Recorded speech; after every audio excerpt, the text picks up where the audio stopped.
you cannot control your tongue. You can never tame it unless there's a change of heart. Malibang magbago yung puso, walang mangyayari. Hindi kahit sabihin sa'yo, ganito gawin mo, hindi mo magagawa. Hanggat ang puso, hindi nagbabago. Kaya sabi nga ulit ni Jesus, the good man out of the good treasure of his heart brings forth what is good. The evil man out of the evil treasure brings forth what is evil. For his mouth speaks from that which fills his heart. Kung bago na yung puso, bago na yung gusto mo ipasok. Pag bago na yung pumapasok, bago na yung lalabas.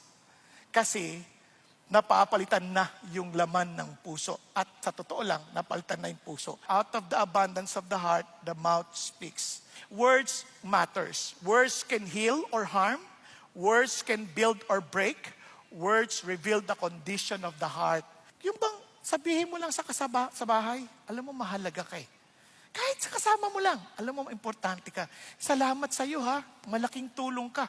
Kailan tayo huli nag-appreciate ng ating kapwa? Kailan nyo huling in-appreciate ang asawa nyo? Kailan nyo huling in-appreciate ang anak nyo?